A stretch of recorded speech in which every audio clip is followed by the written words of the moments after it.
나는 99년을 살면서 그 모든 것을 목격했다. 대공황의 절망, 제2차 세계대전의 불길, 인터넷 거품에 미친 행복감, 월스트리트의 천재들이 어지러운 바퀴벌레처럼 달렸던 금융위기.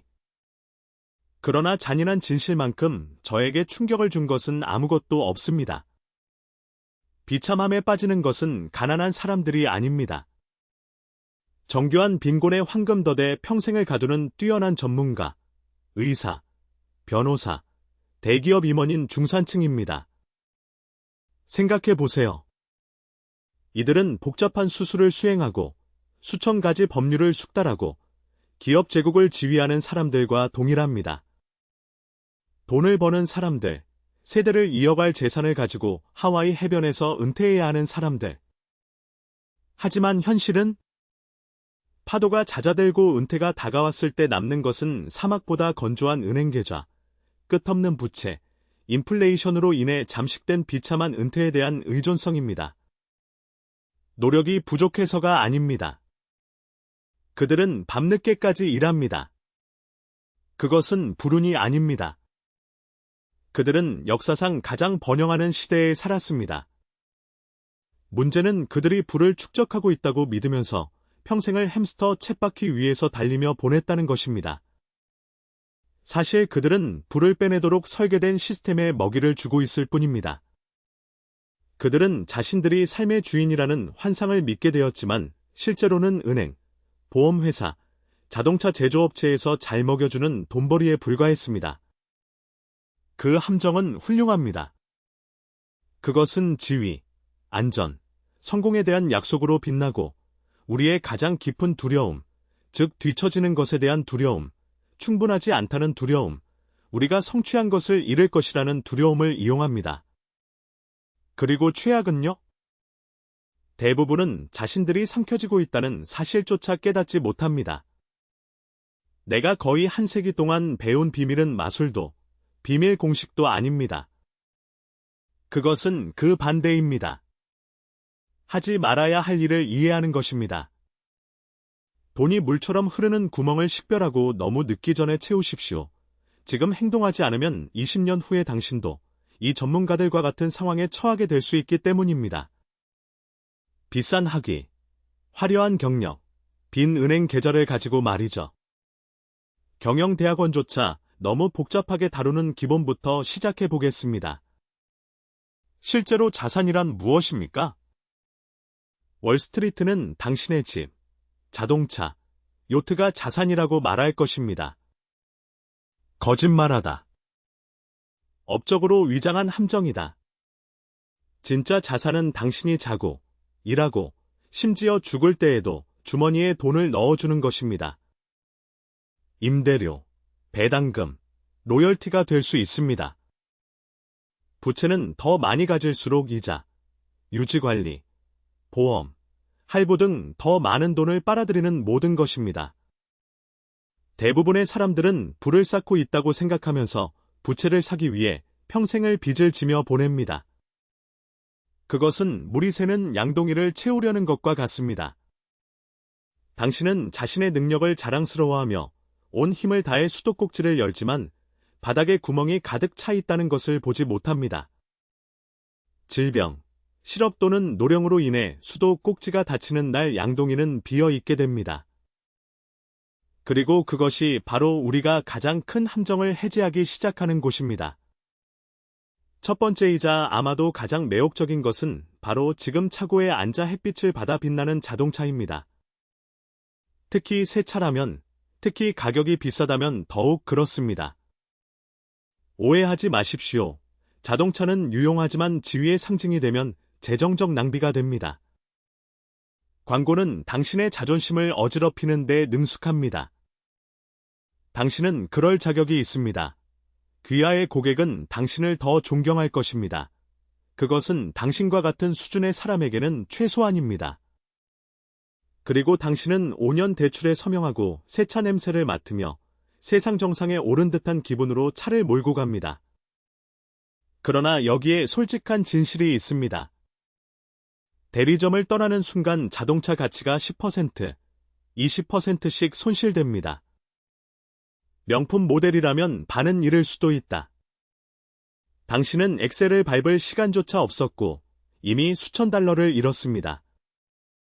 자금을 조달한다면 더 나쁜 것은 가치가 하락할 뿐인 것에 대해 이자를 지불하는 것입니다. 그리고 그것은 거기서 끝나지 않습니다. 보험, IPVA, 유지보수, 연료가 있습니다.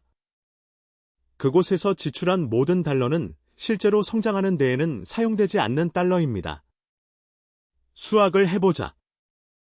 당신이 30세에 매번 5만 달러를 지출하고 5년마다 차를 바꾸기로 결정했다고 상상해 보십시오. 할부, 보험 및 유지관리 사이에 많은 돈을 낭비하게 됩니다. 이제 대신에 믿을 수 있는 $10,000짜리 중고차를 구입하고 저축된 4만 달러를 S&P 500과 같은 인덱스 펀드에 투자한다고 상상해 보세요. 이 인덱스 펀드는 역사적으로 연간 10%의 수익을 냅니다. 30년 후 당신이 은퇴하면 그 4만 달러는 70만 달러로 변할 것이다. 70만. 당신이 단순한 세차라고 생각했던 것이 실제로 당신의 재정적 자유를 희생시켰습니다. 그리고 그것은 단지 자동차가 아닙니다. 평생 동안 차를 여러 번 바꾸고 항상 지위를 추구하는 이 패턴을 반복한다면 수백만 달러를 태울 것입니다. 이것이 중산층이 결코 부자가 되지 못하는 이유입니다. 돈이 들어오고 동시에 부채의 배수구로 흘러내리기 때문입니다. 세상에는 두 부류의 사람이 있습니다. 부자처럼 보이고 싶은 사람과 정말 부자인 사람입니다. 첫 번째 사람들은 퍼라리즈를 운전하고 계정이 비어 있습니다. 두 번째 운전 일반 자동차는 겸손한 집에 살지만 그들에게 적합한 자산을 가지고 있습니다. 그들은 누구에게도 아무것도 증명할 필요가 없습니다. 두 번째 함정은 안전을 가장한 투자 생명보험이기 때문에 더욱 교활합니다. 보호, 성장, 심지어 은퇴 후 소득까지 약속하는 사람들입니다. 완벽해 보이지 않나요? 영업사원은 거실에 앉아 당신의 눈을 바라보며 이렇게 말합니다. 이제 이 점을 활용하여 투자해보는 것이 어떨까요? 그렇게 하면 보험 혜택을 누리고 자산을 계속 축적할 수 있습니다. 그러나 그들이 당신에게 말하지 않는 진실은 다음과 같습니다. 처음 몇 년 동안 당신이 지불하는 금액의 절반은 영업사원의 커미션으로 바로 들어갑니다. 나머지는 귀하는 보험회사에 숨겨진 수수료, 관리 비용 및 이익으로 가득 찬 시스템에 갇혀 있습니다. 그것은 등에 돌을 짊어지고 마라톤을 달리는 것과 같습니다. 성공적인 임원인 내 친구는 이 보험 중 하나에 30년 동안 연간 5,000달러를 지불했습니다. 전체적으로 그는 15만을 지불했습니다. 그가 은퇴했을 때 그의 투자의 가치는 17만 달러 미만이었습니다. 인플레이션도 따라잡지 못하는 터무니없는 소득. 만일 그가 위험만 보장하고 별다른 특징 없이 단순 생명보험을 구입하고 나머지를 인덱스 펀드에 투자했다면 거의 90만 달러를 갖게 되었을 것입니다. 차이점은 무엇입니까? 결국 73만 달러가 보험사와 판매자의 주머니에 들어갔습니다. 규칙은 간단합니다. 보호가 필요하면 저렴한 보험에 가입하세요. 투자하고 싶다면 주식이나 펀드를 사세요. 절대로 두 가지를 섞지 마십시오. 이들 하이브리드 상품은 솔루션을 가장한 금융 감옥이다. 세 번째 함정은 너무 밝아서 눈을 멀게 합니다. 금과 암호화폐. 많은 사람들은 내가 미쳤다고, 금은 가치 저장 수단이고, 비트코인은 미래라고 말할 것입니다. 그러나 현실은 둘 다 무능하다는 것입니다. 그들은 아무것도 생산하지 않습니다. 금괴를 금고에 100년 동안 보관해도 여전히 금괴일 뿐입니다. 이자를 창출하지도 않고 배당금을 지급하지도 않으며 일자리를 창출하지도 않습니다.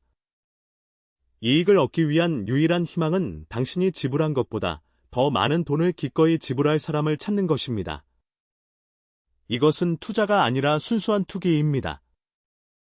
암호화폐는 어떻습니까? 더 나쁘다. 그것들은 본질적인 가치가 없고 통화도 아니며 비트코인으로 우유를 살 수 없음, 상품도 아닙니다. 산업용으로 사용되지 않습니다. 그것은 집단적 행복감에 의해 움직이는 디지털 코드일 뿐입니다. 나는 젊은이들이 하룻밤 사이에 부자가 되겠다는 꿈을 가지고 저축한 돈을 쏟아붓는 것을 보았습니다. 거품이 터지면 남는 것은 의미 없는 숫자뿐이다. 진짜 부자는 금이나 비트코인으로 부자가 된 것이 아니다. 그들은 회사, 실제 가치를 창출하는 자산을 통해 부자가 되었습니다. 마지막으로 가장 위험한 함정은 바로 월스트리트의 전문가입니다. 시장을 이기겠다고 약속하지만 실제로는 터무니없는 수수료로 여러분의 저축을 빨아들이기 위해 존재하는 값비싼 양복을 입은 사람들입니다. 전문 자금 관리자에게 돈을 맡기는 것이 가장 현명한 선택이라고 생각하십니까? 잘못된. 이러한 액티브 펀드의 대부분은 단순 인덱스 펀드의 성과를 능가하지도 못합니다. 그리고 당신이 엄청난 수수료를 지불하는 동안 그들은 승리하든 패배하든 상관없이 돈의 일부를 유지합니다. 진실은 불을 쌓는 것이 복잡하지 않다는 것입니다. 심지어 간단합니다. 부채 구매를 중단하십시오. 귀하에게 적합한 자산에 투자하십시오. 빛나지만 짜증나는 함정을 피하세요. 그리고 무엇보다도 재정적 자유의 가장 큰 적은 돈 부족이 아니라 이미 올바른 길을 가고 있다는 착각이라는 점을 이해하십시오. 대부분의 사람들은 자신을 더 가난하게 만드는 것들을 쫓으며 평생을 보냅니다. 달라지고 싶다면 반대로 하세요. 그리고 그것은 월스트리트가 능숙하게 파는 큰 거짓말입니다. 그것이 그들이 살아남는 방식이기 때문입니다. 왜 기생충이라고 부르는가? 실제로는 부자가 되는데 도움이 되지 않을 뿐만 아니라 관리비라는 것을 통해 조용히 한 방울씩 재산을 빼내기 때문입니다. 수학을 해보자. 연간 수수료가 2%인 액티브 펀드에 투자한다고 상상해보세요. 작은 것 같지 않나요?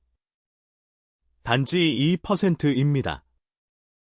그러나 복리의 힘은 양날의 검입니다. 그것은 당신의 불을 배가시킬 수도 있고 삼켜버릴 수도 있습니다.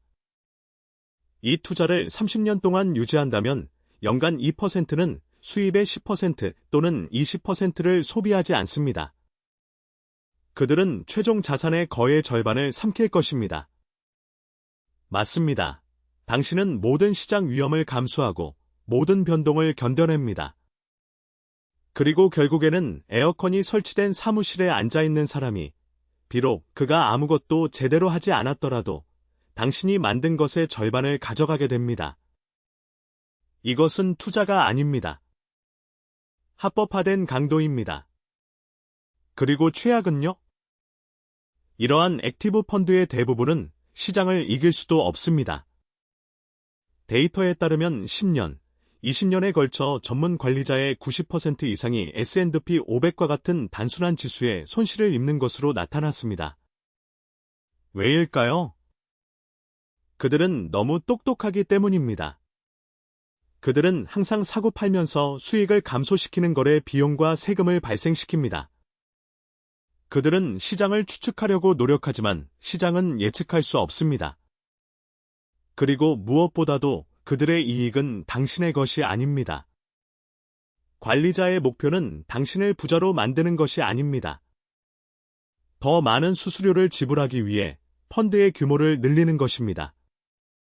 돈을 잃어도 이율은 그대로 유지됩니다. 고객의 요트는 어디에 있습니까? 라는 이야기를 기억하시나요? 한 투자자가 뉴욕의 금융지구를 방문하고 그의 고문이 항구에 있는 호화로운 보트를 지적합니다. 저건 은행가의 요트입니다. 저것은 펀드 매니저의 요트입니다. 고객의 요트는 어디에 있나요? 라고 묻습니다. 대답은 간단합니다.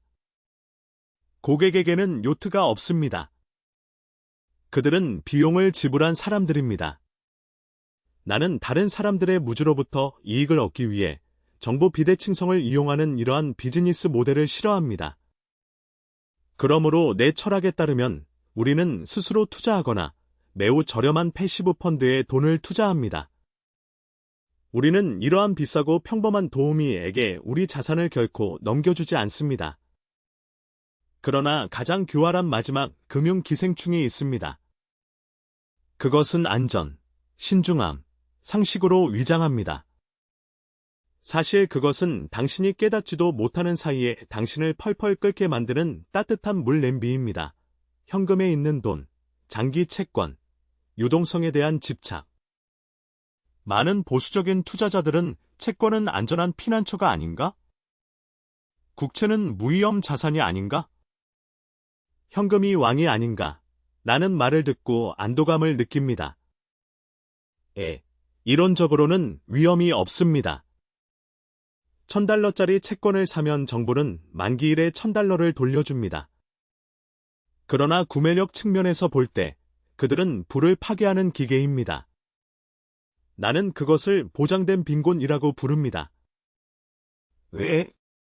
인플레이션과 세금이라는 두 명에 보이지 않는 도둑이 항상 당신을 상대로 일하고 있기 때문입니다. 숫자로 가자. 당신이 연 4% 수익률의 장기 채권에 투자한다고 가정해보자. 좋은 것 같죠? 저축보다 낫습니다.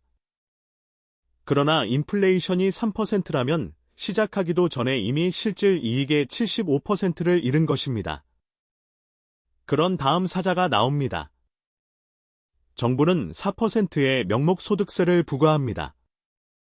만약 당신이 가장 높은 계층에 속한다면 세금으로 그중 40% 또는 50%를 잃을 수 있습니다. 인플레이션과 세금을 고려하면 실질 수익률은 마이너스라는 것을 알 수 있습니다. 돈을 벌고 있다고 생각했지만 구매력이 줄어들고 있었습니다. 그것은 뒤로 돌아가는 러닝머신 위에서 달리는 것과 같습니다. 자신을 밀어붙이고 안전하다고 생각하지만 멈추면 뒤로 갔다는 것을 깨닫게 됩니다. 실제 위험은 시장 변동성이 아닙니다.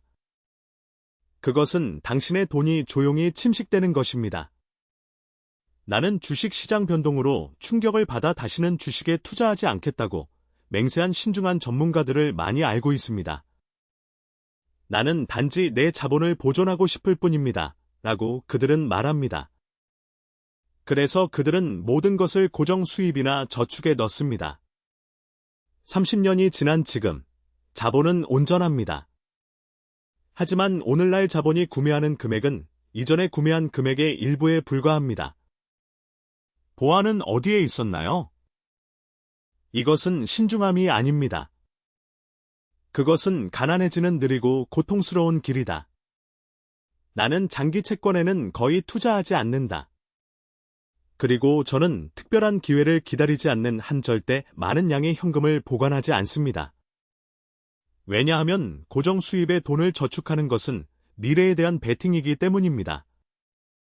경제가 성장하지 않고 기업이 혁신하지 않고 세상이 정체될 것이라고 믿는 것입니다. 비관적인 베팅입니다. 좋은 회사의 주식에 투자하는 것은 그 반대, 즉 미래가 더 좋아질 것이라고 믿는 것입니다. 그리고 역사는 낙관론자들이 항상 승리한다는 것을 보여줍니다. 이 중 아무것도 작동하지 않으면 무엇을 사야 합니까? 실제로 지속되는 자산을 구축하는 방법은 무엇입니까? 대답은 실망스러울 정도로 간단합니다. 진정한 부는 오직 한 곳, 즉 생산적 자산에만 존재합니다. 그리고 생산적 자산이란 무엇입니까? 이것은 당신의 노력이 필요하지 않지만 그럼에도 불구하고 끊임없이 열매를 맺는 것들입니다. 가장 명확한 예는 견고한 회사에 참여하는 것입니다. 대기업의 주식을 구매할 때 종이 한 장이나 주식 기호를 구매하는 것이 아닙니다. 당신은 그 사업의 작은 부분을 구매하고 있습니다. 거기에서 일할 필요는 없습니다. 그 회사의 수천 명의 직원이 매일 일어나 당신을 위해 일합니다. 그들은 생산하고, 판매하고, 경쟁하고, 혁신하고, 궁극적으로 배당금이나 자사주 매입의 형태로 이익을 귀하에게 보냅니다. 그것이 자본주의의 마법입니다. 다른 사람보다 더 똑똑할 필요도, 더 강해질 필요도 없습니다. 똑똑하고 열심히 일하는 사람들이 하는 일의 일부만 소유하세요. 내 재산의 거의 전부가 그곳에서 나왔습니다. 나는 코카콜라 주식을 가지고 있습니다. 매일 전 세계 수백만 명의 사람들이 탄산음료를 마시고 저는 돈을 벌고 있습니다. 크리스마스에 사람들이 선물을 주고받으면 나는 돈을 번다. 이러한 부자가 되는 방법은 금이나 암호화폐로 투기하는 것과 근본적으로 다릅니다. 당신이 금을 살 때 당신은 미래의 당신보다 더 어리석은 사람이 있기를 바라고 있습니다. 주식을 사면 회사가 더 강해지기를 응원하는 것입니다. 하나는 제로섬 게임이다. 다른 하나는 가치 창출 게임이다. 대부분의 사람들에게 가장 접근하기 쉽고 효율적이며 위험이 가장 낮은 생산 자산은 주식 시장입니다. 주식 따기 천재가 될 필요는 없습니다. 그냥 자신의 무지를 인식하고 비용이 저렴한 인덱스 펀드에 투자하세요. S&P 500을 매수하는 것은 미국 500대 기업 생산성의 일부를 구매하는 것입니다. 애플, 마이크로소프트, 애머존 및 구글이 귀하를 위해 일할 수 있도록 도와드립니다. 대차대조표를 분석하거나 위기를 예측하거나 뉴스를 따를 필요가 없습니다. 당신이 해야 할 일은 오직 한 가지뿐입니다. 인내심을 가지십시오. 시간과 복리 이자가 귀하에게 유리하게 작용하도록 하십시오. 세차, 불필요한 보험, 금, 암호화폐 등 부채에 낭비되는 돈을 모두 생산적인 자산으로 전환하세요. 한 달에 몇천만 원이라도요. 꾸준히 노력한다면 10년, 20년, 30년 뒤에는 자신이 쌓게 될 눈덩이의 크기에 놀라게 될 것입니다. 이제 여러분은 금융기생충을 식별하는 방법과 진정한 부를 얻는 유일한 길을 알게 되었으니 마지막 조언을 드리고 싶습니다. 셀 수 없이 많은 실수와 수십 권의 책을 읽은 후에 제가 거의 한 세기 동안 인생에서 배운 가장 귀중한 교훈은 바로 번영의 비결은 덧셈이 아니라 뺄셈에 있다는 것입니다. 대부분의 사람들은 추가 작업을 하면서 평생을 보냅니다. 그들은 더 많은 자동차, 더 큰 집, 복잡한 투자, 지위를 원합니다. 그들은 더 많이 가질수록 더 행복해질 것이라고 믿습니다. 그러나 현실은 그 반대이다. 당신이 축적하는 모든 책임은 당신의 삶에서 무거운 짐입니다. 고급차는 유지관리가 필요합니다. 비싼 보험을 들어야 합니다. 복잡한 배경에는 주의가 필요합니다. 그들은 돈만 낭비하는 것이 아니라 시간, 에너지, 자유도 빼앗아갑니다. 이러한 외모를 유지하기 위해 당신은 결국 당신이 싫어하는 직업, 당신이 경멸하는 상사를 받아들이고 가족과 함께 밤과 주말을 희생하게 됩니다. 당신은 자산이 있다고 생각하지만 실제로는 자산이 당신을 소유하고 있습니다. 내가 쌓은 가장 큰 부는 내가 모은 돈이 아니라 내가 이룬 자유였다. 나는 누구에게도 빚진 것이 없고 은행에 의존하지도 않으며 시세를 따르거나 재무보고서를 읽을 필요도 없습니다. 나는 단순하게 살고 있으며 이 단순함은 어떤 고급 자동차나 값비싼 시계도 살 수 없는 무엇인가, 바로 평화를 줍니다. 정말로 부자가 되고 싶다면 오늘부터 인생에서 큰 돈을 빼기 시작하세요. 내가 역방향 사고라고 부르는 것을 사용하십시오. 더 많은 승리를 거두는 방법을 자문하는 대신 패배를 멈추는 방법을 자문해 보십시오. 집에 가서 은행 명세서를 받아 각 항목을 분석하십시오. 실제 가치를 추가하지 않는 모든 것을 제거하십시오. 비싼 차는 팔고 믿을 수 있는 차를 사세요. 대형 보험을 해지하고 기본 보험으로 교환하세요. 돈만 빨아먹는 금, 암호화폐, 액티브 펀드를 제거하세요. 이렇게 하면 마치 어깨에 무거운 짐을 내려놓은 듯한 안도감을 느낄 수 있습니다. 그런 다음 절약된 돈, 즉 해방된 에너지를 모두 가져와 생산적인 자산에 투자하십시오. 그것이 내 철학입니다. 바보가 아니라면 천재가 될 필요는 없습니다. 높은 IQ나 내부 정보, 확실한 예측은 필요하지 않습니다. 두 가지만 하면 됩니다. 첫째, 전염병과 같은 재정적 기생충을 피하세요. 둘째, 진정한 부를 창출하는 자산을 규율 있게 유지하십시오. 간단해 보이지만 실제로는 어렵습니다. 왜냐하면 당신은 외로움을 느낄 것이기 때문입니다. 친구들이 새 차를 자랑할 때 당신은 중고차를 운전하게 될 것입니다. 그들이 비트코인의 최근 최고치에 대해 이야기할 때 당신은 조용히 인덱스 펀드에 투자하게 될 것입니다. 그들은 당신이 미쳤고 뒤처져 있고 패배자라고 생각할 것입니다. 하지만 기억하세요. 당신은 석조집을 짓는 유일한 사람입니다. 그들은 종이 성을 짓고 있습니다. 다음 위기가 닥치면 언제나 그렇습니다. 성이 무너지는 것을 보게 될 것입니다. 그 사이에 당신은 그 어느 때보다 더 부유하고 안전한 석조집에 앉아 있게 될 것입니다. 이것이 바로 부의 진정한 의미를 이해한 방법입니다. 빛나는 것을 갖는 것이 아닙니다. 시간을 갖는 것입니다. 당신이 좋아하는 일을 할 시간, 중요한 사람들과 함께 있을 시간, 누구도 당신의 미래를 통제할 수 없다는 것을 알고 평화롭게 잠을 잘 시간입니다. 이것이 진짜 돈으로 사는 자유이다. 그리고 그녀는 매우 귀중합니다. 저는 찰리 먼거입니다. 이 교훈을 통해 수십 년간의 실수를 줄일 수 있기를 바랍니다. 지금 시작해 보세요. 불필요한 것을 빼십시오. 중요한 것에 투자하세요. 그리고 당신이 마땅히 받아야 할 삶을 즐기십시오.